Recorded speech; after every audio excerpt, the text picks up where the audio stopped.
Bis vor einem Jahr zum Beispiel habe ich noch gar nicht gewusst, was eine Mondphase ist. Eine Mondphase. Hat mir überhaupt nichts gesagt. Ich habe da hingelebt, war ja noch. Keine Ahnung. Glücklich, aber blöd, haben viel. Haben die meisten eigentlich. Und dann auf einmal ist Folgendes passiert. An meinem Gartenzaun daheim, wir haben einen Holzzaun, sind 8 Zaunlatten auf einmal abgefault. Also hingewesen. Ohne Grund. Einfach so 8 Latten angefallen. Ich habe es meinen Nachbarn erzählt. Sage ich, Sepp, sind 8 Latten auf einmal angefallen. Dann sagt er, Toni, was ist denn das für ein Holz? Da sage ich, was für ein Holz? Fichte. Nein, er wollte nicht wissen, was für eine Holzart, sondern wann das Holz angehauen worden ist, wann das geschlagen worden ist, bei Neumond oder bei Vollmond. Das weißt du nicht. Ich habe bloß die Latten gekauft. Ich frage doch nicht, wann das gehauen worden ist. Persönlich habe ich ihn nicht angehauen, den Baum. Das ist mir auch wurscht. Der bei Neumond oder bei Vollmond umgefallen ist, das ist Käse. Von mir aus ist er bei Schneesturm umgefallen oder bei Hagel.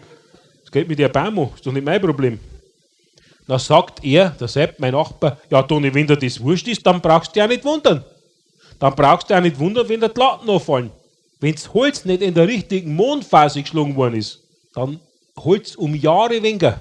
Schaut er meinen Zaun an, hat er gesagt, der ist 8 Jahre älter bei der Dei. Ehrlich, der schaut einwandfrei aus. Einwandfrei, nicht ein Latten angefallen.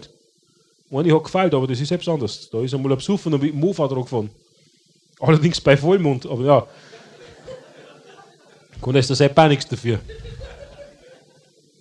Und noch besser ist, käme es aus der Luna-Bar, das heißt Mond, aber auch wurscht. Ich habe das mit den Mondphasen, mich hat das schon beeindruckt. Sofort meiner Frau erzählt, ich bin rein in die Küche und habe gesagt, du, jetzt sind 8 Soundlatten angefallen. Weißt du, an was das liegt? Das Holz. Sagt sie, ja, das wird an den Mondphasen liegen. So, die hat das schon wieder gewusst, das ist voll oft so. Die weiß Sachen und sagt mir es nicht. Was glaubst denn du, weil ich mir so baue, hat sie gesagt. Nur nach Mondphasen. Anders hat das keinen Sinn. Sie hat gesagt, wenn man zum Beispiel eine Zwiebel in der richtigen Phase in die Erde einsteckt, dann wird er mindestens 3-mal so groß, eventuell sogar doppelt, wenn es die richtige Phase erwischt. Und beim Zwiebelschneiden machst du nicht so viel Flehner. Und Gurkenpflanzen, sagt sie, die haben keine Chance, wenn du das in der falschen Mondphase pflanzt. Da fressen die Schnecken Radiputz. Aber in der richtigen Mondphase, wenn du das pflanzt, dann mag der Schneckdick auf die Pflanzen nicht. Habe ich gesagt, also irgendwann gelangt. Willst du zum Norden halten? Woher soll denn jetzt der Schneck wissen, wenn du die gepflanzt hast? Der Schneck hat doch kein Hirn. Und der Kalender sowieso nicht. Aber sie hat gesagt, dass der Mond alles bestimmt. Auch den Hunger vom Schneck. Alles. Als Beweis hat es mir im Garten einen Versuch gezeigt. Und da, Leute, da ist mir das Loch vergangen.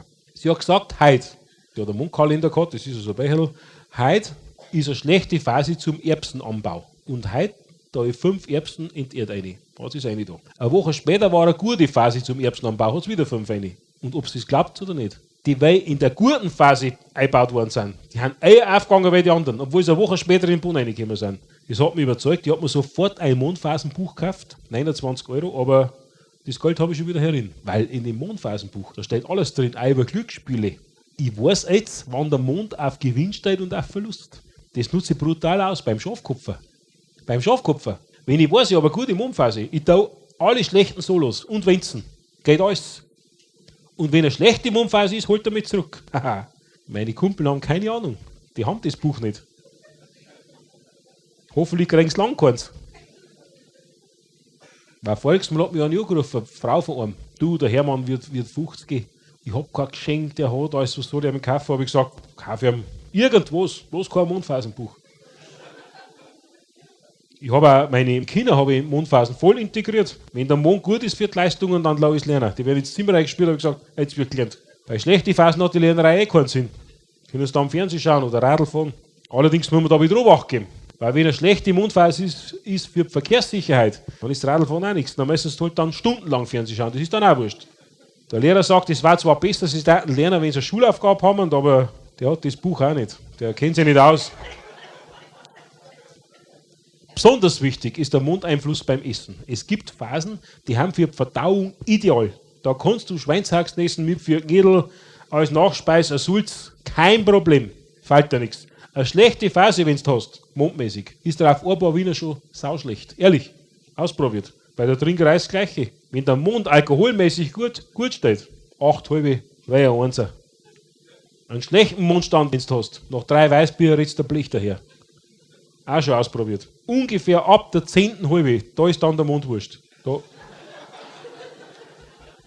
Der reißt es dann auch nicht mehr raus, da bist. Natürlich ist in dem Mondphasenbuch auch das Thema Sexualität drin. Was das betrifft, es gibt gute und schlechte Phasen für die Sexualität. Ich wollte es testen, aber es ist wie verhext. Jedes Mal, wenn mondmäßig eine sexuelle Superphase ist auch glücksspielmäßig eine Superphase. Jetzt habe ich die Wahl, ansehe ich auch. Was tue ich? Sexualität oder Schafkopf? Bis jetzt habe ich immer Schafkopf.